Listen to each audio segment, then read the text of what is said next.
सैलाब से पूरा सिंध डूब गया। कई इलाकों में अब भी 10 से 15 फुट तक पानी खड़ा है। सेक्रेटरी जनरल अक़वाम मुत्तहिदा ने भी कहा कि इतनी बड़ी तबाही कभी नहीं देखी। सक्खर, बदीन, खैरपुर से लेकर थरपारकर तक तबाही ही तबाही है। वज़ीर आला सिंध मुराद अली शाह की मज़ार क़ायद पर हाज़िरी के बाद मीडिया से गुफ्तगू। कहा, सैलाब से 3 करोड़ 30 लाख अफराद बेघर हो चुके हैं। मुतासरीन की बहाली का प्रोग्राम बना लिया है।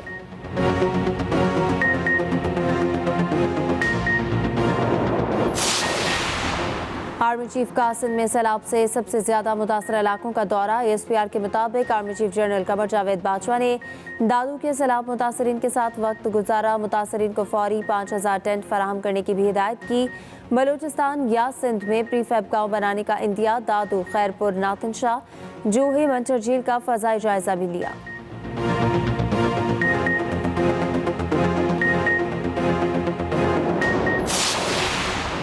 पाकिस्तान में सैलाब से तबाही तसव्वुर से बाहर। सेक्रेटरी जनरल अक़वाम मुत्तहिदा एंटोनियो गुतेरेस का वज़ीर आज़म के हमरा सिंध और बलूचिस्तान के सैलाब ज़दा इलाकों का फ़ज़ाई जायज़ा। मुतासरीन से भी मिले। कराची एयरपोर्ट पर मीडिया से खिताब में एंटोनियो गुतेरेस ने कहा कि अल्फाज नहीं कि सैलाब से तबाही को बयान कर सकूँ। एंटोनियो गुतेरेस 2 रोज़ा दौरे पर पाकिस्तान मुकम्मल करके वापस चले गए।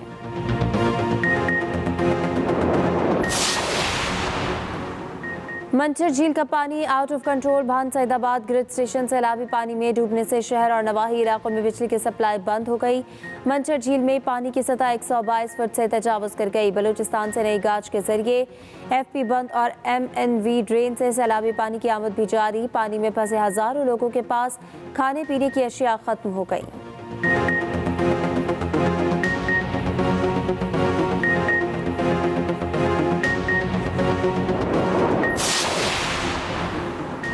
बलूचिस्तान का मुल्क से ज़मीनी राब्ता फिर कट गया। सिब्बी कोयटा कौमी शाहराह ट्रैफिक के लिए बंद।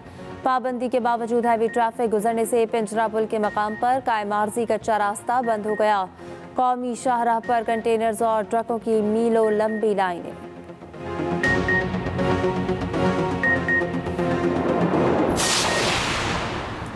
तौहीन अदालत केस में चीफ जस्टिस अतर मिनल्लाह का हर फैसला कबूल करूंगा।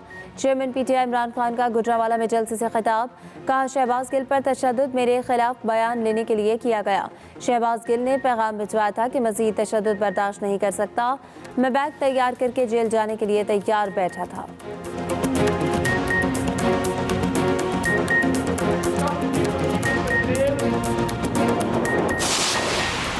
मिल्लत का पासबां है मोहम्मद अली जिन्नाह। बानी पाकिस्तान की 74वीं बरसी आज इंतहाई अकीदत और एहतराम से मनाई जा रही है। मोहम्मद अली जिन्नाह 11 सितंबर 1948 को जहान फानी से रुखसत हो गए।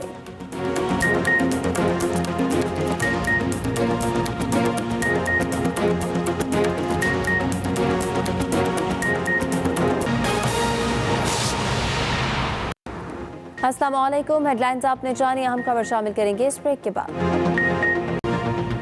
शहर क़ायद को सैलाब के बाद एक और बहरान का सामना। कराची भर में अद्वियात का बहरान। बुखार, जुकाम, पेट दर्द, खांसी और मिर्गी की बेशतर अद्वियात नायाब। ज़राए के मुताबिक नामवर सरकारी और निजी अस्पताल, दवा साज इदारे, माहिरीन समेत शहरी परेशान। इसी हवाले से तफसीलात जानेंगे दुआ अब्बास से। जी दुआ, बताइएगा बहरान की वजह क्या है? जी, शहर भर में अद्वियात का ये जो बहरान है ये शिद्दत इख्तियार करने लगा है और शहर भर में जितनी भी बुखार, जुकाम, पेट दर्द, खांसी और मिर्गी के दौरे की बेशतर अद्वियात थी, ये कहा जाए कि वो नायाब हो चुकी हैं तो कुछ भी गलत नहीं होगा। ये तमाम ऐसी दवाइयाँ हैं जो शहर में गायब हो चुकी हैं और नामवर सरकारी और निजी अस्पताल और दवासाज इदारे समेत तिब्बी माहिरीन और शहरी भी शदीद परेशानी और कशमकश में मुब्तला हैं। शहरी बुखार, जुकाम, खांसी और मिर्गी के दौरे के जो अद्वियात है इनकी तलब में कई गुना इजाफा हो चुका है और एक किल्लत की सी सूरत हाल है। और ज़राए के मुताबिक ये कहा जा रहा है कि कुछ ऐसी कंपनीज हैं जिनकी जानिब से इस किल्लत के बाद जो है वो 40% जो है वो अद्वियात की कीमत में इजाफे का मुतालबा किया गया है, जिसके बाद ये जो कंपनीज हैं ये होलसेलर्स को ये अद्वियात की जो स्टॉक है वो नहीं दे रही, जबकि जितने भी रिटेलर्स हैं उनकी जानिब से उनको ये स्टॉक फराहम किया जा रहा है। लेकिन इसके बावजूद हम देखते हैं कि कितने भी मेडिकल स्टोर्स हैं शहर में, उनमें ये अद्वियात कुछ इक्का दुक्का मेडिकल स्टोर्स हैं जहाँ पे ये अद्वियात मौजूद है, जबकि ठीक है, बहुत शुक्रिया दुआ अब्बास, आपने आगाह किया। न्यूज़ स्टूडियो से अब तक इतना ही। बाखबर रहने के लिए विजिट कीजिए express.pk। देखते रहिए एक्सप्रेस न्यूज़।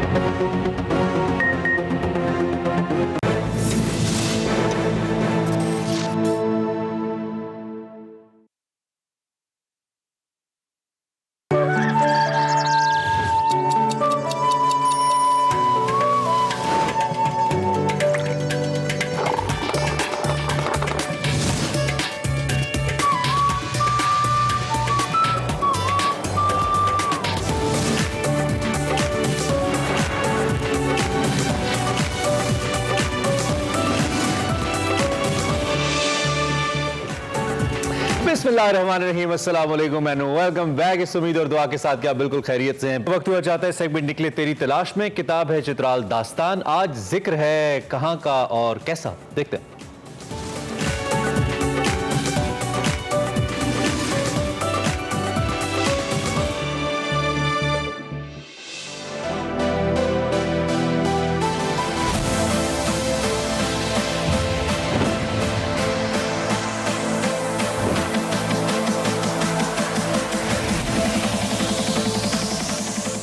अस्सलाम वालेकुम नाज़रीन, मैं वक़ार अहमद और आप देख रहे हैं निकले तेरी तलाश में। निकले तेरी तलाश में जो गुफ्तगू का सिलसिला है वो तार साहब की किताब जो है वो चित्राल दास्तान, उसके हवाले से है। चित्राल दास्तान का जब हमने आगाज़ किया, ये बेसिकली उसकी चौथी किस्त है। पहली 3 किस्तों में चित्राल का जिक्र आप पार्शली इस तरह कह सकते हैं कि जो हमारी बिल्कुल पहली किस्त थी उसमें हमने चित्राल का जिक्र त्रिशमीर के हवाले से किया था। वो पूरी की पूरी एपिसोड त्रिशमीर के हवाले से थी, लेकिन उसके अगली जो 2 एक साथ आई वो गिज़र के हवाले से थी। उसकी वजह ये है क्योंकि तार साहब ने जो सफ़र इख्तियार किया वो गिलगित से इख्तियार किया, चित्राल गए, तो जो शुरू के चंद अबवाब हैं वो हैं ही गिज़र से मुतल्लिका। और 30 साल पहले क्योंकि उन्होंने गिज़र का ये सफ़र किया था और आज का गिज़र यकीनन मुख्तलिफ होगा, इसलिए गिज़र पे बात करना ज़रूरी थी। और जो हमारी पिछली किस्त थी उसमें हम शंदूर की टॉप पे थे। शंदूर को तार साहब ने क्रॉस किया था और शंदूर क्रॉस करने का मतलब ये है कि अब एक इंतहाई मुनफरिद, इंतहाई खूबसूरत, जो अपने रसूम और रवाज के हवाले से बहुत खूबसूरत है, मुनफरिद है, अपने सकाफ़त के हवाले से बहुत मुनफरिद है, अपनी लैंडस्केप के हवाले से मुनफरिद है, मेहमान नवाजी के हवाले से बहुत सारे एलिमेंट्स हैं जो चित्राल को चित्राल बनाते हैं। तो अब हम बात जो है वो आगाज़ करते हैं चित्राल दास्तान का, और हम चित्राल में दाखिल हो चुके हैं। तो तार साहब, चित्राल में एक तो हम दाखिल हो चुके हैं और आप शंदूर से आप दूसरी तरफ उतरते हैं। तो आपका जो ड्राइवर है गाजी, वो वहाँ पे एक बात करता है अपनी सादगी में, जो बड़ी खूबसूरत जो उनकी एक सादा ज़ुबान होती है, उसमें वो बात करता है कि गिलगित और चित्राल जो हैं ये 2 अलग मुल्क हैं। तो जब आप क्या उतरते ही, यानी शंदूर से उतरते ही आपको एहसास हो गया था कि ये 2 अलग मुल्क हैं, यानी लैंडस्केप के हवाले से या किसी भी हवाले से, तो ये फ़र्क किन किन हवालों से, अगर तो ये फ़र्क था तो ये किन किन हवालों से था जो आपने महसूस किया? ये वहाँ पे उतरते ही ना शंदूर से हो जाता है, जी, क्योंकि डस्ट शुरू हो जाती। गिलगित से लेके यहाँ तक शंदूर तक कोई डस्ट नहीं है, कुछ एक्सेप्शन है, अदरवाइज टोटली ग्रीन। आप भी गए हुए हैं, दरिया है। ये निस्बतन जब दूसरी तरफ आते हैं चित्राल इज ड्राई। कुछ लोगों को इसलिए मायूसी होती है कि क्योंकि वहाँ से बहुत ज़्यादा कंट्रास्ट है। दे आर डिफरेंट रियासतें और डिफरेंट क्लाइमेट, लेकिन इसमें जो है चट्टानों की खूबसूरती, उसमें हैबत जो है, खूबसूरती एक किस्म की तो नहीं ना होती, मुख्तलिफ उसके मज़ाहिर होते हैं पहाड़ों में। कहीं उनकी चट्टानें खूबसूरत हैं, कहीं उनके बर्फ़ खूबसूरत है, कहीं उनकी वगैरह वगैरह। चुनांचे जब चित्राल में उतरते हैं, और गर्मी भी एकदम गर्मी थोड़ी सी आपको ज़्यादा महसूस होती, और डेसोलेशन, तो वो थोड़ा सा अजीब सा लगा। और हम गए, वो कौन सा नीचे उतर गई, हाँ सरदासपुर गए, वहाँ वो मैंने लिखा हुआ है, वो तफसील में क्या जाना। बड़े अच्छे से हवालदार साहब, उन्होंने मेहमान खाना खोला और बहुत अपने पुराने किले में उन्होंने हमारी दावत की। तो लाजपुर में सर आप हरचीन में आपने क़याम किया है और हरचीन के लोग आज भी आपको याद करते हैं, तो अब आपको हरचीन कैसा लगा? हरचीन की हरावल कैसी लगी? हरचीन अगेन आबादी थी, उतरते ही सरदासपुर उधर था, उधर से एक और ट्रैक जाता था स्वात की तरफ। हरचीन बेसिक था, और इसमें जो उनकी मेहमान नवाजी थी और उनके बेटों की, वो बहुत हैरतनाक थी। میں ہرگز ان کا کمپیئر نہیں کر رہا کہ گلگت والے مہمان نواز نہیں ہیں، لیکن یہاں چترال میں آپ کو اس مہمان نوازی کا احساس ہوتا ہے۔ مطلب ایک ٹیبل پہ اگر چائے انہوں نے دینی ہے، آپ کو سرو کرنی ہے، تو ٹیبل کا کوئی کونا اگر نظر آ رہا ہے، ننگا نظر آ رہا ہے، یہ ان کی بےزتی کہ وہاں پہ 2 بسکٹ رکھ دیں گے، اس کو ڈھانک دیں۔ اور مطلب کہ شاید یہ اس لیے کہ یہ دور افتادگی جو تھی نا ایک زمانے کی، وہاں لوگ کم جاتے تھے، اور جو جاتے تھے ان کی وہ بہت مدارات کرتے۔ اب پتہ نہیں اتنے یہ مہمان نواز رہے ہیں یا نہیں رہے، اتنے لوگ جا رہے ہیں، تو وہاں پہ پھر بہت اچھا ہمارا وقت گزرا۔ اور پچھلے دنوں ہمارے ایک دوست وہاں سے گزرے تھے، تو وہ کہنے لگے کہ حوالدار صاحب تو فوت ہو گئے، اور ان کے بچے آپ کو یاد کرتے ہیں، اور پتہ نہیں بہت ساری چیزیں عجیب و غریب میرے بارے میں انہوں نے مشہور کر رکھی ہیں۔